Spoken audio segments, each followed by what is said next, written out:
following contains extreme graphic content such as torture, blood, gore, dismemberment, hatred, vengeance, impalement, burning alive, crushing, defiling, and much more. If none of this is your liking, then you are advised to walk away now. You have been warned.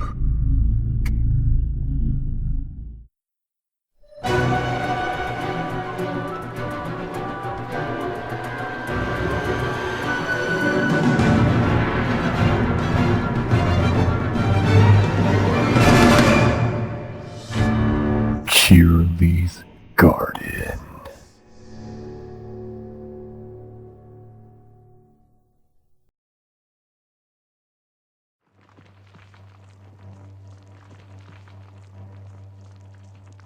Scootaloo took a few steps backwards into the darkness and acted surprised, preparing for the trap door to open underneath her. She dropped down with great agility as the floor disappeared and landed in a sort of metal cage a few feet lower. A cloud of dust was blown out of the mine entrance above her as a metal press came down to fill the mine and cover the entrance. Scootaloo knew that for the audience it wouldn't look like metal at all, as they had decorated the outside with what appeared to be stones and rocks to them. Ow! She grimaced as she landed, the bars on the bottom of the cage biting into her hooves. She looked down and frowned.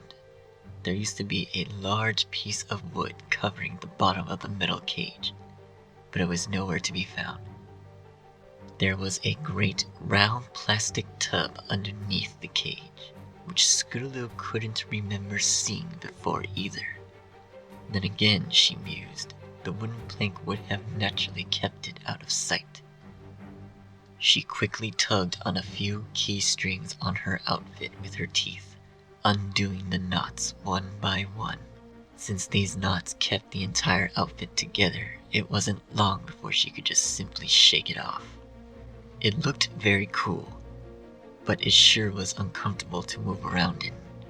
She decided to leave the outfit there for now.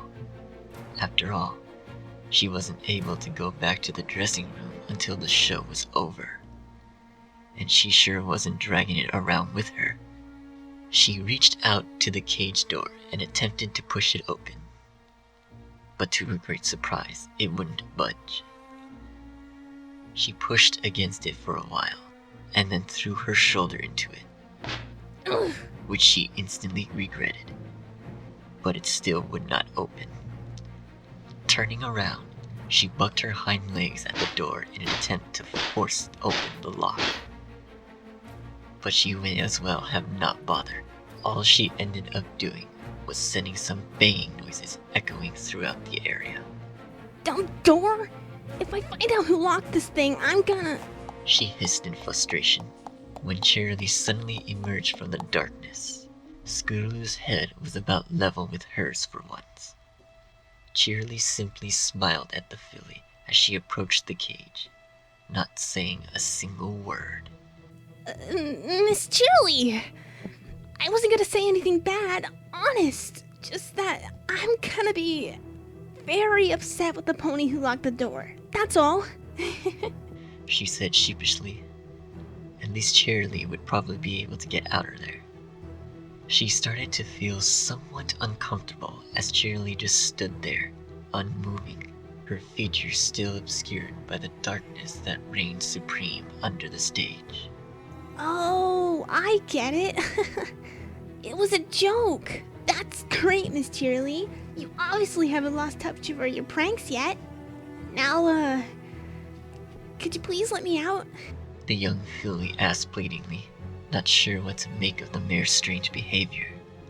Cheerilee nodded enthusiastically as she stepped forward and a wide, toothy grin split her face.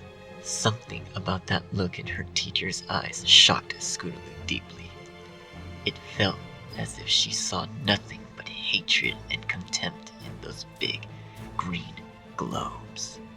Cheerilee reached out for a lever on the wall and pulled it down slightly. And suddenly, the mass of metal above Scootaloo's head started to inch its way down towards her at a steady pace. The little filly suddenly didn't feel comfortable in the cage anymore. She let out a little squeal of terror. Wait! What's going on? Please, stop! This isn't funny anymore, Miss Cheerilee. I want to get out! Let me out! Cheerilee brought her face close to the cage to stare at Scootaloo, relishing in the terror she was inflicting upon one of the little monsters that had tormented her for so long. I thought you wanted to get out of the cage. This'll get you out, you little weed. Just watch. Scootaloo's brave facade finally broke as tears started streaming down her face. No! You can't do this! Everybody will know! They'll find out! Apple Bloom and Sweetie Belle will come look for me, and... Cheerilee interrupted the frantic filly as she burst in genuine laughter. You fool! Those friends of yours are next. And as for the others, you let me worry about that, okay? You have different problems. Cheerilee nodded up at the wall of iron still inching down. There was now less than half the original amount of space left between it and the bottom of the cage. No! The little filly screamed as she lifted her front legs above her head, pushing up against the metal, threatening to crush her against the bottom of the cage. The press protested with some metallic screeching noises and shuddered for a moment, and then almost came to a complete stop. With the machine pushing down on her and her pushing it up to halt its progress, the pressure on the hooves that remained on the bottom bars of the cage was immense. She whimpered as the thin, rectangular metal strips slowly started to crack them, but she didn't dare move for fear of being crushed. The machine did not relent, and the cracks grew wider and wider, making her pant with pain as Cheerilee stood and watched. Finally, she let out a scream as her hooves finally broke and the thin bars got driven up into her flesh. Blood started to boil up around the metal and dripping down into the tub underneath. Scootaloo bit down onto her lip as she panted from the immense pain that washed over her as the blunt bars broke through her skin, tearing and pulling at her flesh. Please! Please! Stop! Please! Help! I'll be good. I swear! She managed to get out between the gasps for air and the cries of pain that otherwise escaped her mouth. 8 months! 8 months! Cheerilee suddenly screeched out in fury, abruptly switching from laughter to anger in the blink of an eye. That's how much time you had to show a glimmer of intelligence, and you failed. In a fit of rage, Cheerilee pulled down the lever a bit more, and the metal press instantly started to push down even harder, trying to crush Scootaloo even faster. For the good of all the flowers in the world, weeds like you must die. Scootaloo tried to cry out as the metal bars were driven through the fleshy parts of her hooves, the metal angrily coming to a grinding halt against the bones in her hind legs. But instead of screams, all that came out of her mouth was a disgusting gurgling sound, followed by waves of bile and vomit as the unnearly pain turned her stomach upside down and nearly made her black out on the spot. The foul and sour substance splatters all over the floor of the cage and dribbled down Scootaloo's body from her mouth, joining the streams of blood as they trembled into the tub below. The only thing keeping her conscious was the copious amounts of adrenaline her body was pumping into her system in a desperate attempt to try and survive the ordeal. Cheerilee took a few steps back as the vomiting started, to avoid getting any of it on her hooves. That'd be simply distasteful. The machine continued pushing Scootaloo down, and she already had to bend slightly forward as she began hysterically pushing up with her shoulders and head as well, grinding her hooves into the metal below even more. Her legs shook violently, and she knew they would be unable to take the pressure much longer. The bars of the cage floor ground against her bare bones, and they slowly began to crack. Scootaloo screamed in wordless terror, pain, and hysteria once more. Her mind filled only with the red-hot feeling of pain emanating not only from her heavily mutilated hooves, but also from the rest of her body. Her throat was raw and coarse from all the screaming and vomiting, blood dripping out from the corners of her mouth, and her upper legs, shoulders, and neck were all feeling the strain from the pushing up against the metal. Suddenly, the strain became too much for her little pony legs, as the bones in her hooves snapped. The metal stretch shot up through her legs as the metal plate pushed her down, cleaving through her young, soft flesh like butter, and splitting her overstressed bones neatly in two. The new pain, 100 times worse than all that had come before, sent her into a new fit of vomiting. But all that would come out was a puddle of blood that she spat all over herself.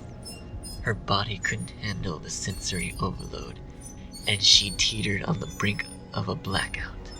But every new bone that snapped pulled her right back out of the sweet embrace of darkness, and the blunt metal bar shot up through her so fast now that there was hardly any time to fall unconscious at all. Blood splattered down into the tub, where it pooled into a lake alongside of various other bodily fluids, with more blood leaking out of Scootaloo's legs, as if she was an open bottle of tomato juice someone was holding upside down. The room swam before her eyes, and she was too weak to continue screaming. Her forelegs started to give out, and would soon lose their strength as she started to drift out of consciousness in earnest.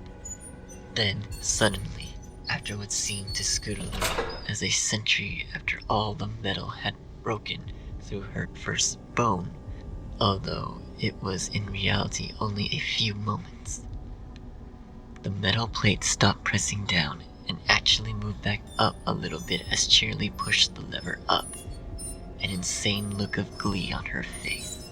Scootaloo, now unable to brace her weakened body against anything as the metal plate slid out of reach, tumbled backwards onto the bottom of the cage. The metal bars was still stuck halfway up her legs, holding them in place. Her weakened legs couldn't handle the strain as she toppled backwards into a physically impossible position. And with a horrendous scream and torrents of blood, Scootaloo's legs simply broke off in the middle, muscles and ligaments tearing off of the bones as they broke right around the weak point the metal bars had created. Scootaloo had thought the worst pain had been over, but for the second time in a few minutes she had been proven wrong. There had been a pain worse than she had been going through, and this was it. She almost barfed up blood all over herself again when she looked down at the part of her mangled legs that were still attached, as well as the little bloody stumps sticking up above the cage's floor.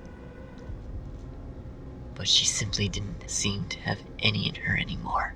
Her body had grown pale due to the copious amounts of blood that she had lost and was still losing, and she'd probably die within the next few minutes even if a fully equipped medical team had appeared on the scene right there and then. Cheerilee stood with her left hoof on the lever, panting heavily and shaking in pure excitement, completely unable to keep the ecstasy she felt at her twisted dreams finally coming true out of her voice as she spoke. Any last words, my little weed? Scootaloo could hardly hear through the ungodly amounts of pain she was in, as death started to wrap her in his cold embrace. Her body had lost so much fluids by now that she couldn't even manage to cry as she thought about what she'd like to say to Rainbow Dash. Like being sorry that she'd never grow up to be the Blyer Rainbow Dash thought she could be. Instead, all that came out of her mouth was a low gurgling and another pool of blood. I guess not. Who'd want to hear it anyway? Cheerilee yelled almost hysterically as she pulled the lever down completely.